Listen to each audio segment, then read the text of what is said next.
It threw me for a loop the first time I heard the album all the way through, I think when I was in high school, because up to that point as a kid and a younger teen, the only songs I knew were the two big hits. Obviously Africa, which is as 80s as you could possibly get, and Rosanna, which wasn't quite as big of a hit, but it's obviously sounds very 80s with that, arena rock, that monster guitar solo in the middle, which I love, and all that. But the rest of the album, I mean, it's really got that light rock, Boss Gags 70s sound to it, which actually, by the way, that's no accident because the band members actually worked on his albums in the, mid 70s. So I could definitely, you could definitely see that influence, carried over into their own music. But the other 8 songs really, it doesn't sound like 1982, 83 at all. It's more like that. The rest of it could have been like a 1977, 78 album, and nobody would have blinked an eye. I mean, even if you just run through the rest of the songs, like Make Believe, I mean, was a small hit, I think.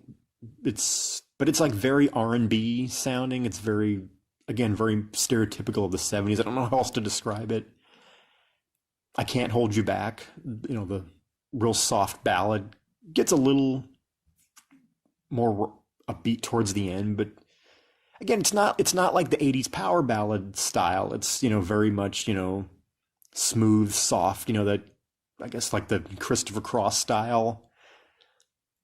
The one after that, it's called Good For You. I actually like that one better. It's, again, that's, middle, medium tempo, I guess, also kind of jazz.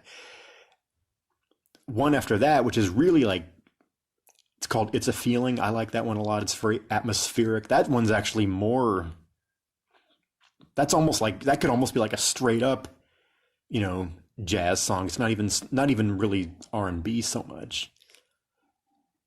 Then you get to side to the one other song, I take that back. The one other song that I think does sound 80s is Afraid of Love, which starts out side 2. That one's that's the most hard rockish song on there. That's pretty much straight up arena rock. That actually does sound 80s, so yeah, I take that back. But that's the one. There's like the one other song that does. The one that follows that, Lovers in the Night. It's upbeat, but it's also very jazz, very again, not typical 80s.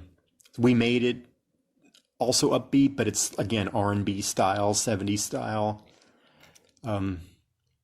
Waiting for Your Love is the last one, and that's like disco almost. I think the music video actually was kind of disco. I mean, that could have come straight out of 77, 78, in my opinion. And I always had just a general consensus of the music of 1982 that it was pretty much straight up 80s, a little bit of 70s nuggets left over, but I'm kind of starting to wonder if it was more 70s than I even imagined. Even 83 had a little bit of that left. I mean, it depended on the album, but again, when you really think about it, it was basically, it's a 70s album with a couple of 80s songs on it. And it's interesting that the two songs that really sounded 80s were the ones that took off. I mean, it makes sense that because it was burgeoning at the time that those two ended up being the big hits. Whereas if it had been like a 78 album, I bet you anything it would have been the R&B jazz type of stuff that would have been popular. And then we'd be sitting here talking, hey, man, that song Africa, man, that was ahead of its time. That sounds like 83.